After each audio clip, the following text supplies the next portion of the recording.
Hey, good afternoon. I'm Heather Sullivan, your host of Sullivan Smart Sense. Thanks so much for being with us. We really appreciate you taking a little time out of your midday to join us.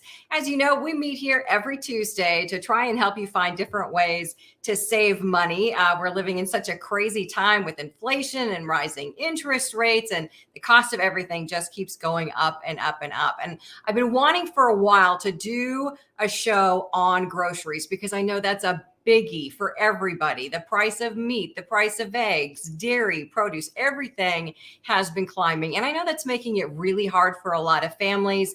I've talked to a lot of people that have said, yeah, they've had to cut back on how much food they're buying, what they're buying, making a lot of changes. And so, as you know, I love to bring in my favorite guests, my favorite experts on each topic every week. So today we're going to be talking with an expert from DealNews.com, which is a fabulous site. I want you to check it out when you have a chance. By the way, they can help you save money on a lot of things. But we're going to be talking with a consumer analyst, Julie Ramhold, who's going to help us find ways, lots of ways that we can cut down our grocery bill every week. So without further ado, please join me in welcoming Julie Ramhold from DealNews.com. So great to have you with us. Hi, thank you so much for having me. Absolutely. I know no one has a crystal ball, but let's first talk about, we're seeing the Fed just recently announcing again another interest rate hike, which is supposed to help curb inflation. But it seems like every time we go to the grocery store, prices have gone up again. Do you have any thoughts on what we might continue to see in terms of grocery prices moving forward from here? Sure. So I think the big thing is that they've kind of stabilized in some areas, but that also means that if they're at a higher price, they're going to kind of hang out there. And so they're not really going to drop. Obviously, for some things like eggs, we may see the price kind of drop back down because the egg supply was basically impacted by a bird flu outbreak. Right. And we've also seen prices climbing on meat, and especially ground beef lately has been in trouble because there's been a recall on those products because of an E. coli outbreak. So seeing those prices climb related to those things, and obviously a stinted supply, is that will give us the chance to kind of come down a little bit and even out on those when things get more regulated. But as a whole, I think the higher grocery prices are kind of here to stay. Not good news. That's a hard thing to swallow. It really is.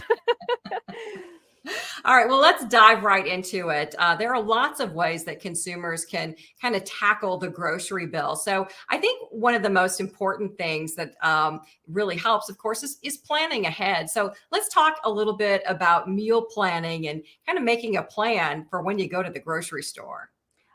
Definitely. I'm a big proponent of meal planning because I know that if I don't, I will fall back on takeout, whether it's, something from one of the food delivery brands, from a fast food restaurant because I'm just that lazy, or if it's something like just ordering pizza. It's really easy, but that can come at a detriment because it can add up so quickly. So I'm a firm believer in checking out the sales ads for your favorite grocery stores and trying to meal plan around those. It can make things a little interesting, actually. It's simple to fall into a rut and kind of make the same things over and over and over again. But I found that by looking at what's going to be on sale for the upcoming week, it's like, oh, what can I do with this thing that I've never done before? Or maybe I can make this dish that's normally made with chicken, but swap it out for pork or something like that. And so it kind of broadens the horizons for different things that you can make. And you may find some new favorite recipes. You may be able to try recipes that the grocery stores highlight. Very often I will see them highlight something like a special dish with chicken, or maybe it's Italian week. So they have things like Italian sausage on sale and entire recipes built around it. So it can definitely sort of liven things up and get you out of that rut and keep you from falling back on fast food. Yeah, absolutely, and that is the fastest way to start burning through money. You started mentioning about the idea of checking in with your grocery store about what's on sale, what they're doing, and when I think is that you can shop online, so you can at least, you may not shop online, but you can at least see the prices see what's on sale, or the app. Talk a little bit about how those tools can be helpful with planning and also, checking out savings opportunities. For sure. Gone are the days of having to buy the Sunday paper and sit down for an entire afternoon to figure out what's going to be on sale. Different grocery stores will release their ads at different times, but they usually list them online, no problem. You go on, you just flip through the pages, and very often they have a feature where you can add items from the ad to your list, and then you just have a list already created. So you don't even have to worry about literally making a paper list anymore if you don't want to. And if you happen to use the store's app, there's usually some carryover there too. So if you create a list online while you're skimming the ad, then when you go to use the app later, it's already there for you. And if you're really fortunate, it'll tell you what aisle to find it on too. So it can simplify the process a lot.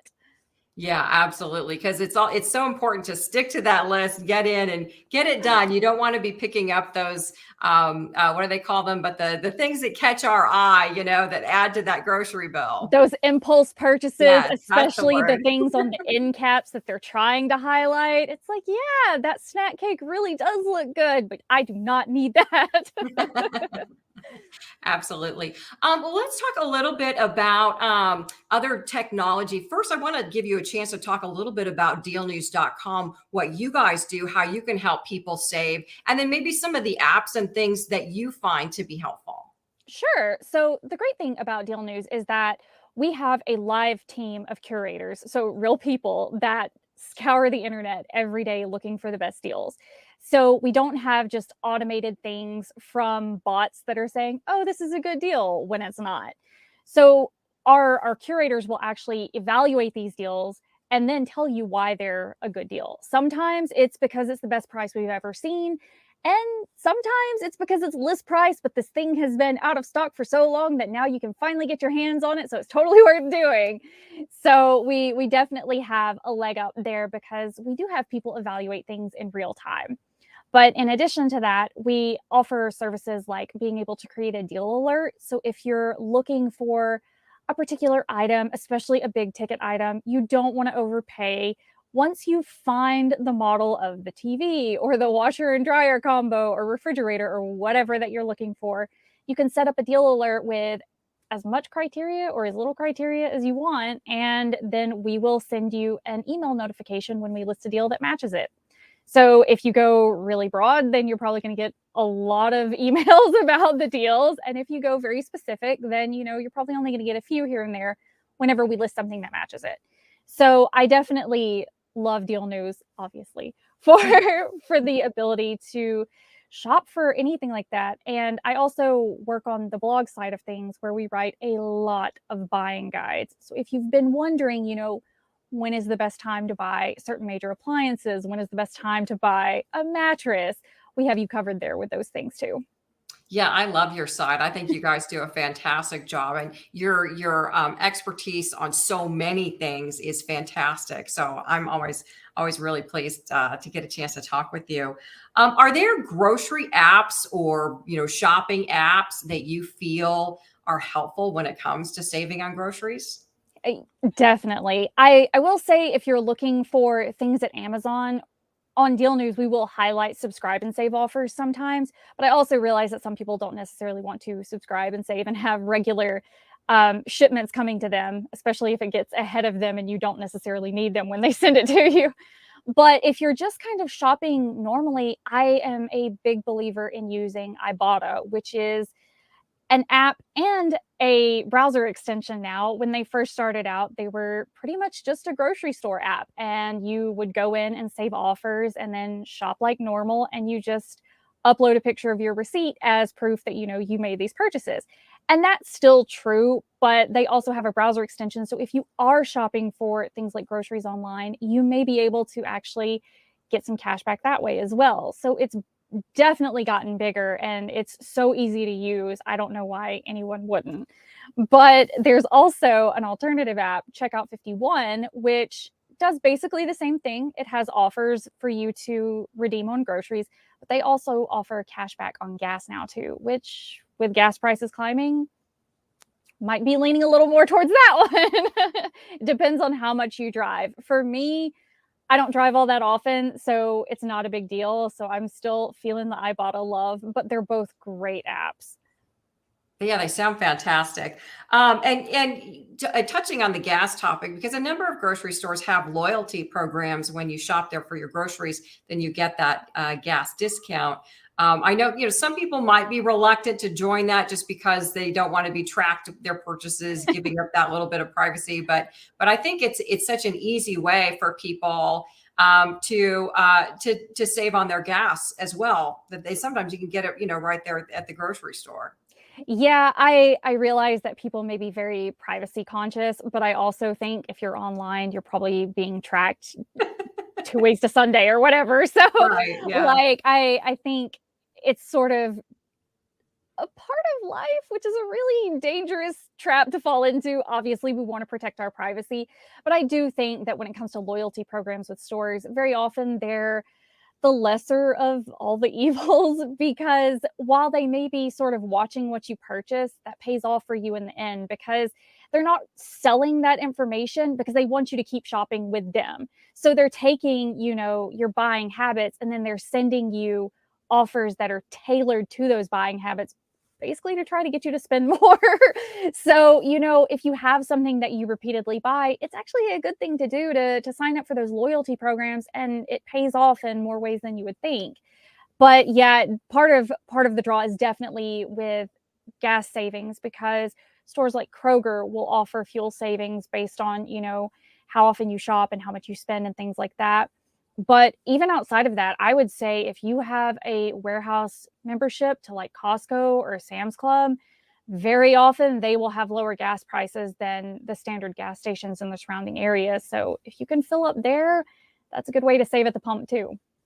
Yeah, my next question was going to be about the wholesale clubs. What would be your advice for determining whether the membership is worth it for you and your family in terms of saving for groceries? How do you go about kind of, we've talked about this before, but how do you go about kind of, figuring out, is it going to be worth it for me to pay the membership and then reap more savings than that over the course of the year? Right. So it is just me and my husband. We are a two-person household, four if you count the cats, but they don't necessarily eat all the things that we buy at the warehouse clubs. So, but I will say most of the time, I think a warehouse club membership is well worth it, even if you don't necessarily take advantage of a lot of the fresh groceries or things like that. And to be fair, like buying a ton of fresh produce can backfire if you don't eat it quickly enough.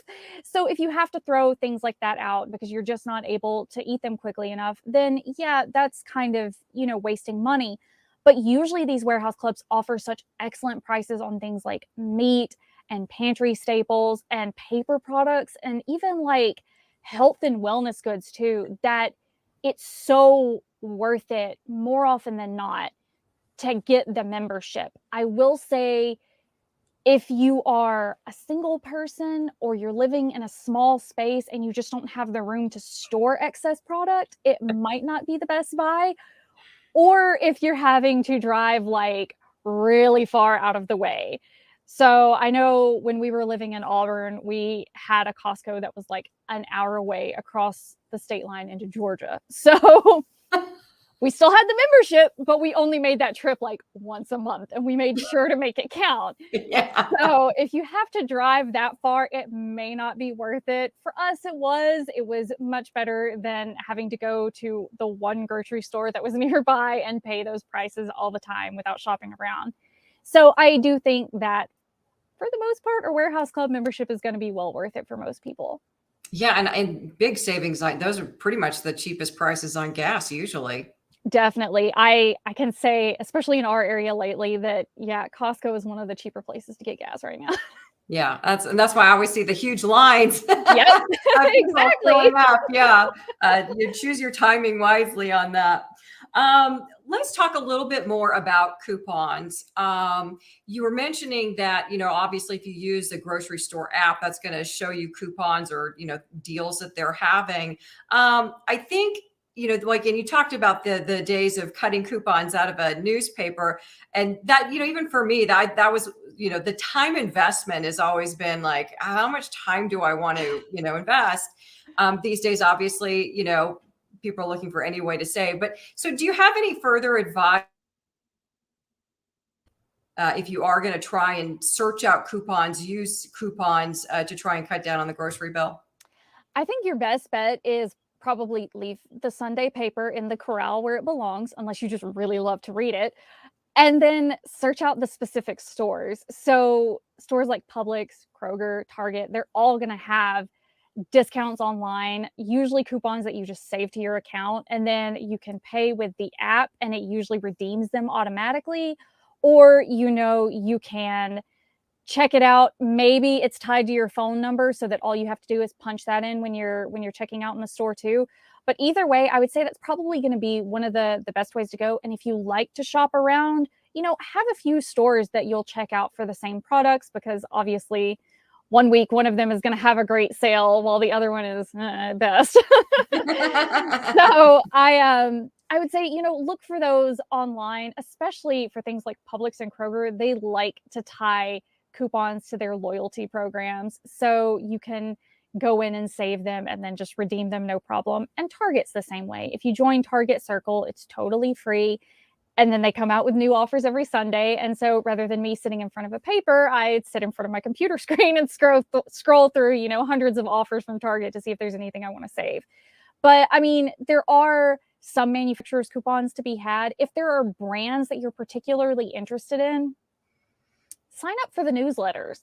It's really interesting how often these brands will send out, even like a modest amount of savings on a coupon. Sometimes it's 50 cents off when you buy like 3 of this yogurt or something like that. Or, sometimes it's less, but they will send these coupons to their newsletter subscribers. And then you can take those into any grocery store that accepts manufacturer's coupons and save extra. If you can stack it with a weekly sale, even better. Absolutely.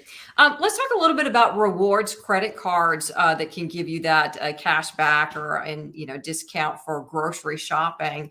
What are your thoughts on using those? And of course, also, I guess the key is you got to pay it off too, so that you're not paying a higher interest rate.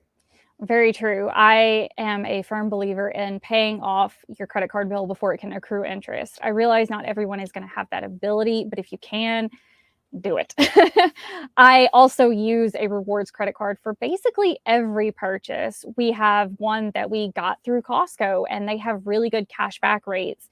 And so we see that cashback in the form of a couple of different vouchers, which we then turn around and can either cash out at Costco or use them for purchases in store. So we can make a huge epic trip and have so much taken off depending on how much we spent the previous year.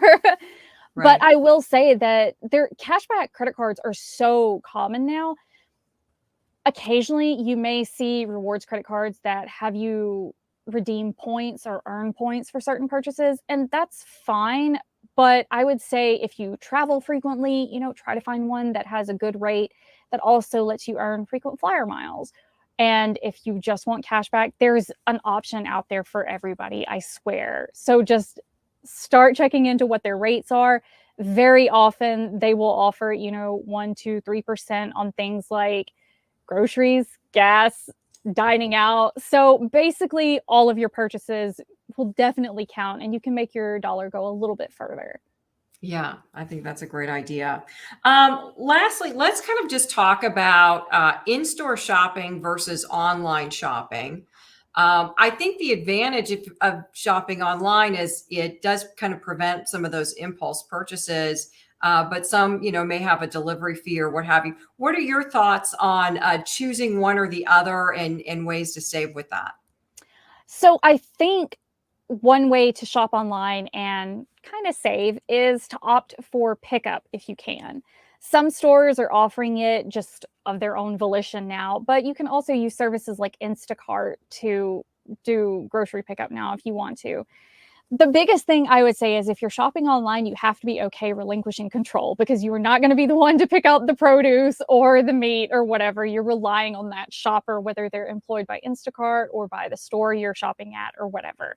So if you have to be in control of everything, I would say online shopping is not for you. But if you do shop in store, you're going to save on those delivery fees, of course, and it's going to be a little bit more of a time investment. But if you can stick to your list, you may not have to worry about impulse purchases, and you will get to pick out the best items that you can find. So you're not going to have a delivery and then wonder, is this the best they could do? Was this the best? So I think that there are definitely merits for both. I think in store is probably one of the easiest ways to save financially. But like I said, you will be spending more time in there, especially depending on how long your list is. So it kind of is a little bit of a trade off. And shopping online is great as long as you don't mind paying for the delivery fees or then having to go out and like pick up your groceries. But I do think that shopping online and opting for curbside pickup is a good kind of mix of the two. Yeah, yeah. And again, like I was mentioning before, the nice thing is you can see the prices right there. And so maybe you'll choose to make a substitution, lower cost cut of meat or something like that while you're doing your planning right then. Exactly. That is one good thing when you use these services. And even if it's through the store and not through a delivery service, you have the opportunity to allow for replacements. And if there's something that you're like, no, I got to have this or it's nothing, then you can just opt for a refund. But obviously, if you're counting on something and then they can't find it, then you've made this whole trip for nothing. So I do recommend having some kind of a backup in place. I can't tell you how many times I've placed a grocery delivery order only to be like, oh, this one thing that I really needed. Now I got to make another order, which is probably what they're banking on, but Right. Well, you have given us a plethora of ideas of ways that we can save on groceries. So thank you so much. We really appreciate it. Again, this is Julie Ramhold for everybody watching. She's an expert with DealNews.com, a consumer analyst, and she's one of my favorites to talk about ways to save on so many things. So it's such a pleasure to have you with us today. Thank you, Julie. this was great. Thank you so much for having me. Absolutely. We'll see you again soon. All right. And thank you so much for being with us. We really appreciate it. Please continue to send me notes on Facebook or Instagram, or just send me an email off of fox26houston.com website. We'd love to hear more about ways that you're looking to save money, issues that you're having. Every week, we'll meet right back here to talk about ways to cut down the spending, save you some money, and help you get through this period and hopefully land a little better on your feet at the end, little smarter about spending money as well. So thanks for being with us, and we will see you next time.